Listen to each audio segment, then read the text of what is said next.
अर्थ चैत्र कृष्णा पाप मोचनी एकादशी। हाँ।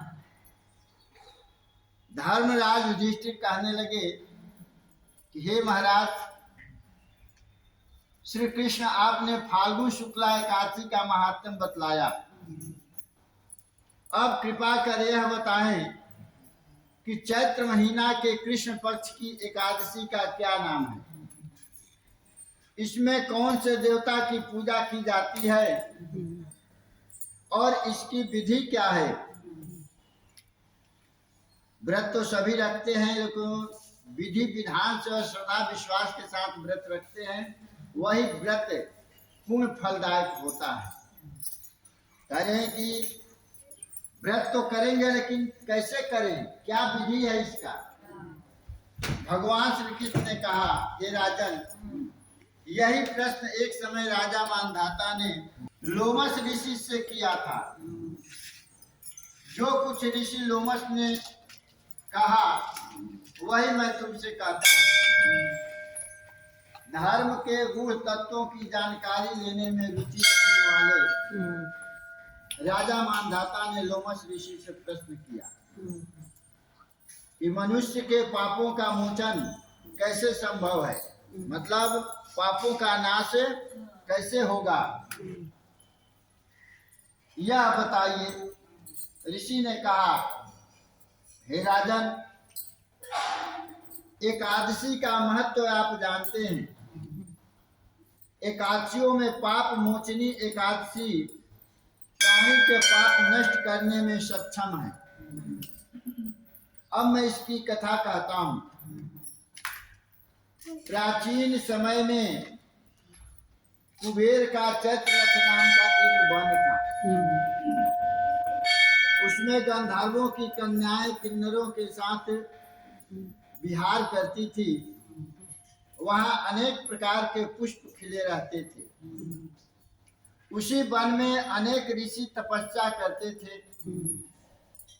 वहीं पास में भी मेधावी नाम के एक ऋषि भी तपस्या में संलग्न थे। वे शिव के भक्त थे। ऋषि की तपस्या से प्रभावित हो मंजू घोषा नामक अप्सरा ने तपस्वी के नैकट्य पहुंचा, नैकट्य का लाभ उठाना चाहा, मतलब नजदीक जाकर के लाभ उठाना चाहा। मंजू घोषा ने उनको मोहित करने का विचार किया। ऋषि के भाई के मारे समीप तो नहीं गई, पर दूर बैठकर वीणा बजाने लगी और मधुर गीत गाने लगी। ऋषि की रुचि मंजू घोषा के वीणा वादन और गायन में बढ़ गई। जो ऋषि तपस्या कर रहे थे, उनका एकाएक मन जो खिंचाव जो था, वह वीणा वादन और गान पर पहुंच गया। मेधावी ऋषि युवा थे और स्वस्थ शरीर था उनका। ब्रह्म तेज से युक्त ऐसे सुंदर ऋषि को देखकर ही तो मंजू घोषा ऋषि पर मुग्ध हो गई। नृत्य कला हाव भाव दिखाकर उसने ऋषि को रिझा लिया,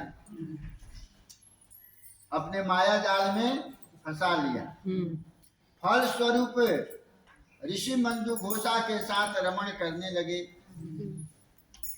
वे मंजू घोषा से इतने प्रभावित हुए कि सारा त्याग तपस्या सब भूल गए।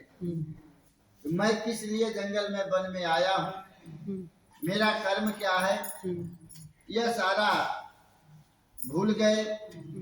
उन्हें दिन रात का कोई याद ही नहीं रहा कि दिन है कि रात है। दिन और रात्रि का भान नहीं रहा। काफी समय बीतने पर मंजू घोषा ने कहा कि आपके पास मुझे अनेक दिन बीत गए, अब मुझे जाने की आज्ञा दीजिए। मुनि ने कहा, आज इसी संध्या को तो आई है, प्रातः काल होने पर चली जाना। अप्सरा ने कहा कि महाराज, मुझे यहाँ आए कई वर्ष बीत गए और आपको दिख रहा है कि आधे शाम को आई है। यह उत्तर सुन करके मुनि को समय का भान हुआ, याद आया। यह जानने पर कि अप्सरा के साथ रमण करते हुए उन्हें 57 वर्ष बीत गए। मुनि ठगे से रह गए। अचानक ऐसा क्या हुआ, ऐसे उनके मन में। अब तो अप्सरा मुनि को काल के समान लगने लगी। जो बहुत प्रिय लगती थी वह काल के दुश्मन के समान लगने लगी। अत्यंत क्रोधित हो मुनि कहने लगे, मेरी कठिन तपस्या को तूने नष्ट कर दिया। तू महापापनी और दुराचारिणी है। मेरे श्राप से पिशाचिनी हो जा। जिसे इतना प्रेम करते थे और 57 वर्ष तक प्रेम किए, और उसके ऊपर इनका कठोर शब्द चल रहा है, यहाँ तक कि श्राप भी दे डाले।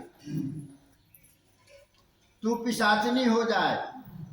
मुनि के श्राप से मंजू घोषा तत्क्षण पिशाचिनी हो गई और भयभीत होकर मुनि से प्रार्थना करने लगी।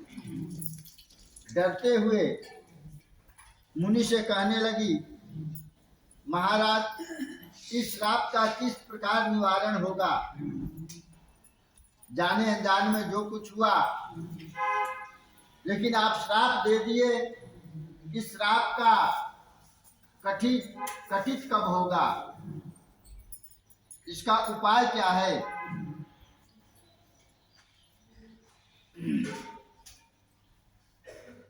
अप्सरा के ऐसे दीन वचन सुन करके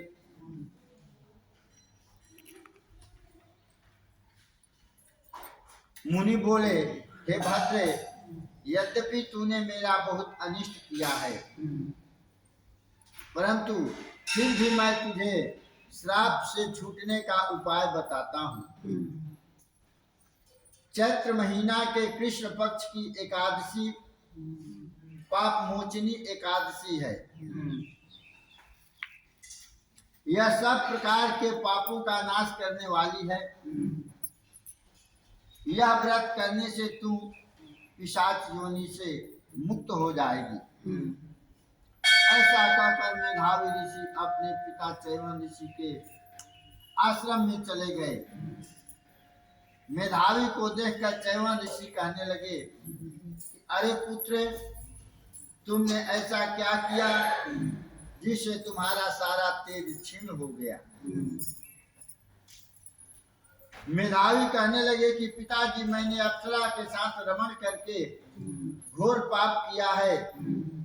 अब आप इस पाप से छूटने का प्रायश्चित मुझे बतलाइए। तब चैवन ऋषि बोले, हे पुत्र, चैत्र महीना के कृष्ण पक्ष की पाप मोचनी एकादशी का व्रत करने से सब पापों का नाश हो जाता है।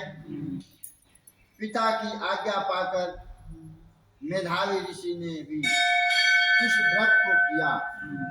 लोमस ऋषि कहने लगे कि हे राजन, पाप मोचनी एकादशी के व्रत करने से पाप नष्ट हो जाते हैं।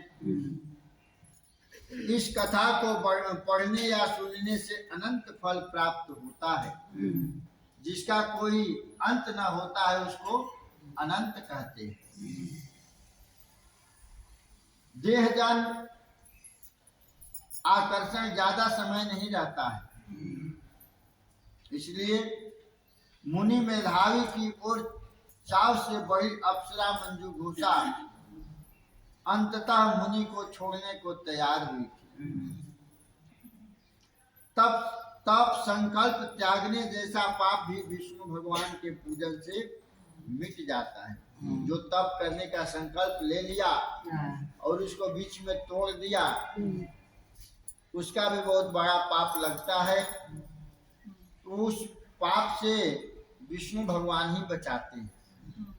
ऐसे ऐसे घोर पापों से विष्णु की आराधना, विष्णु की पूजा, विष्णु के गुणगान, चाहे कोई भी देवता के गुणगान हो, कीर्तन भजन हो, यही हम लोगों को पाप से प्रायश्चित दिलाता है, बचाता है, मुक्ति दिलाता है। तो सबसे बड़ा पाप क्या होता है?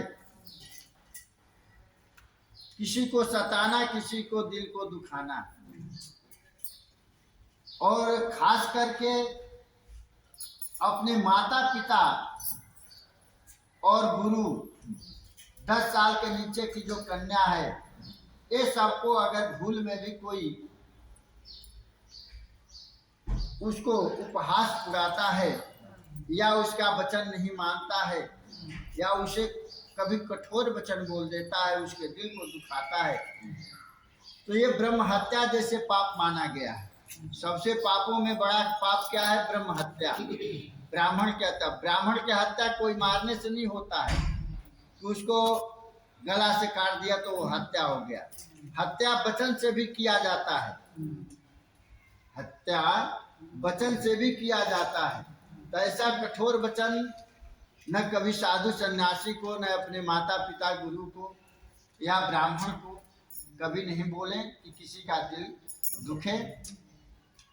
बोलो वृंदावन बिहारी लाल की जय।